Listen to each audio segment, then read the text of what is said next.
मुलाचा संसार मोडला म्हणून ब्रह्मदेव चिडला आणि देवीदासला देऊन धडक कारखाली चिरडला। नमस्कार मित्रांनो, स्वागत आहे आपल्या सह्याद्री कट्ट्यावरती।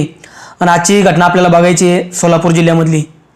जुन्या भांडणाचा राग अशा रीतीने काढल्याचे पाहून हे दृश्य पाहणाऱ्या लोकांच्या अंगाचा मात्र थरकाप उडाला होता। आणि एखाद्या चित्रपटात घडते तसे दृश्य सोलापूर जिल्ह्यातील पंढरपूर तालुक्यात असणाऱ्या पटवर्धन कुरोली या गावात घडले। बघूया सविस्तर काय घडलं, घटना काय नाही, जुन्या वादामधून काय कोणापर्यंत प्रकरण कसं गेलं।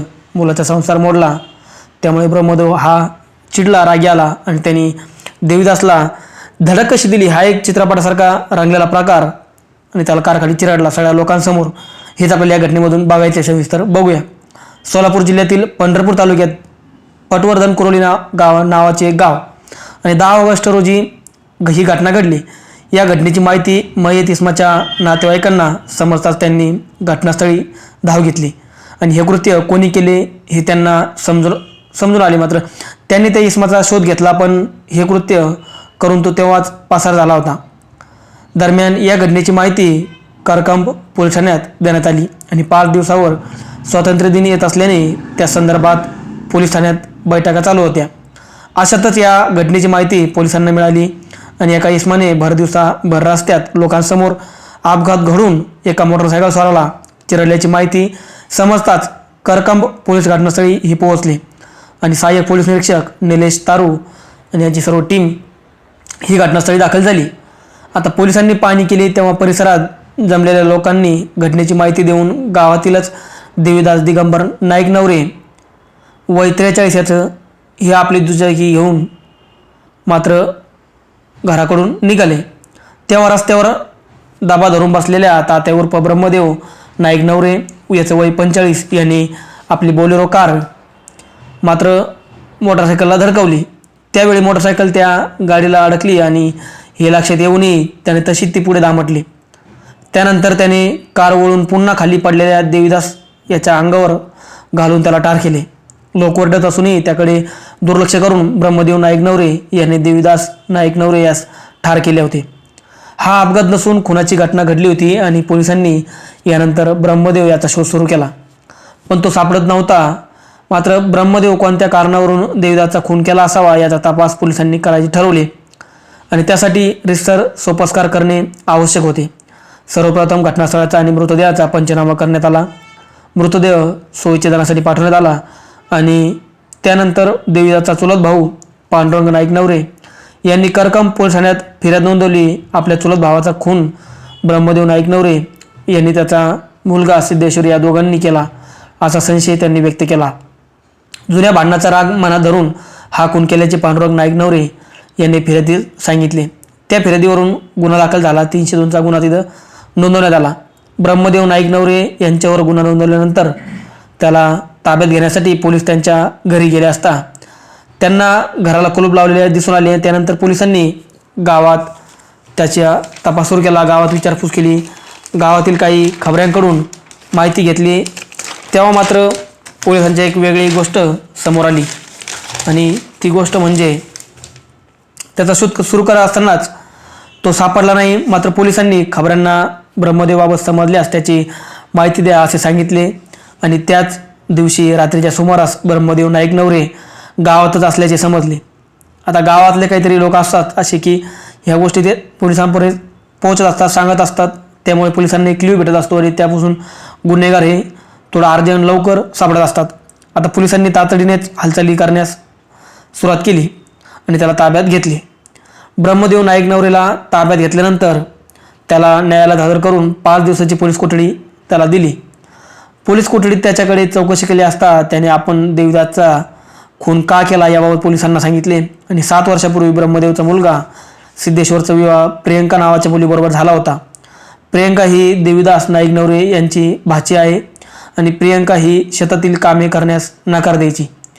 या कारणामुळे सिद्धेश्वर आणि तिच्यामध्ये भांडणे होत असत। याच कारणावरून एके दिवशी सिद्धेश्वरने प्रियंकाला मारहाण केली आणि त्यामुळे ती तडक आपल्या मामाच्या म्हणजे देवीदासच्या घरी गेली। तिथे तिने आपल्या नवऱ्याने मारल्याचे मामाला सांगितले आणि आपल्या भाचीला मारल्याचे ऐकून देवीदास चिडला।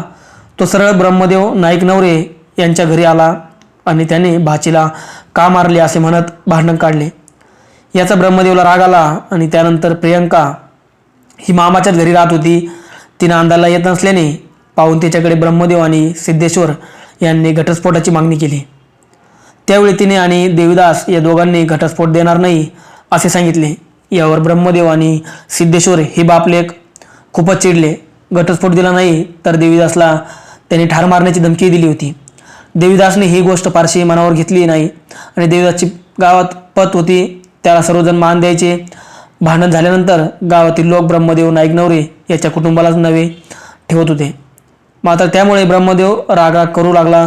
त्याला देवीदासचा राग येऊ लागला आणि त्याचा काटा काढण्याचे त्याने ठरवले. देवीदास हा नेहमी घर व शेती मोटरसायकलवरून जात असल्याने ब्रह्मदेवला ही सर्व माहिती होती आणि ब्रह्मदेव त्याच्या मोटरसायकलला धडक देऊन त्याचा अपघात करायचा असे त्याने ठरवले. ब्रह्मदेव हा खूप चालाक होता. खूप एक विचार करणारा खूप व्यक्तिमत्व होतं. पण मात्र असं एक नालायक नीच वृत्ती त्याच्या डोक्यामध्ये विचार आला आणि त्यांनी हे कृत्य केलं. त्यासाठी त्याने आपल्या मुलाला आणि पत्नीला परगावी पाठवून दिले. तो आता घरात एकटाच होता. दिनांक 10 ऑगस्ट रोजी देवीदास शेताकडे जात असलेल्या रस्त्यावर तो बॉलेरो कार घेऊन दाबा धरून बसला होता. थोड्याच वेळात देवीदास मोटरसायकलवरून येत असल्याचे त्याला दिसले आणि त्याने आपली गाडी चालू केली आणि मोटरसायकलला त्याने धडक दिली. मोटरसायकल गाडीला अडकली. तशीच फरकत त्याने पुढे नेली. नंतर गाडी वळून रस्त्यावर पडलेल्या देवीदास रस्त्यावर खाली पडला होता. गाडी त्या पिकअपला बॉलेरोला अटकलेली होती आणि तो परत गाडी वळून घेऊन परत त्याच्या अंगावरती गाडी त्यांनी घातली. मात्र ह्या सगळ्या गोष्टी घडत असताना तिथे आजूबाजू सगळे लोक पाहत होते, सगळे लोक ओरडत होते. मात्र लोकांच्या लक्षात येत नव्हतं की हा माणूस याला अपघात म्हणावं की खून म्हणावं, ह्या परत जाऊन परत त्याच्या अंगावरती गाडी घालू आला. हे सहसा ढळढळ दिसत होतं. खून मात्र घडत होता आणि हे सगळे गावातील लोक पाहत होते. आपले काम फत्ते झाल्यानंतर ब्रह्मदेव गाडी घेऊन घटनास्थळावरून पळून गेला. या खून प्रकरणात मुलगा सिद्धेश्वरचा याचा सहभाग असल्याने मात्र दिसून आले नाही. घटनेच्या अगोदरच तो परगावी गेला होता, त्यामुळे पोलिसांनी गुन्ह्यातून त्याचे नाव वगळले.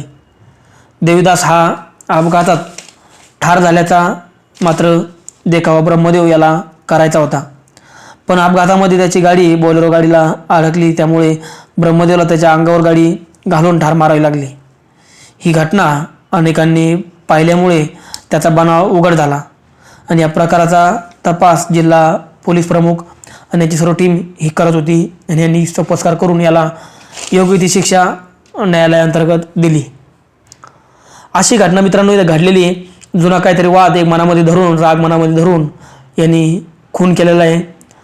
ह्या अशा गोष्टी एक जुना राग याच्या मनामध्ये धरून यांनी असा एवढा खून केला इथे आणि त्या देवीदासचा मात्र त्यांनी इथे चिराडा केला गाडी खाली.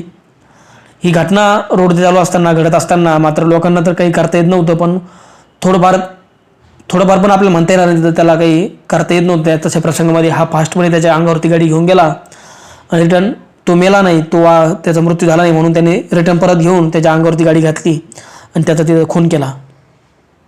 आपण थांबूया इथेच, कारण ह्या घटनेमधून आपल्याला बऱ्यापैकी काही बोध भेटलेला आहे. तो आपण बोध घेऊन आपण थांबूया इथे या स्टोरीला. भेटूया पुढच्या स्टोरीमध्ये. तोपर्यंत काळजी घ्या आपली व आपल्या कुटुंबाची. व अशाच वेगवेगळ्या स्टोऱ्या बघण्यासाठी, ज्या काही बोध देणाऱ्या, ज्या काही सावध करणाऱ्या आपल्याला, त्यासाठी आपल्या चॅनलला सबस्क्राईब करा. धन्यवाद.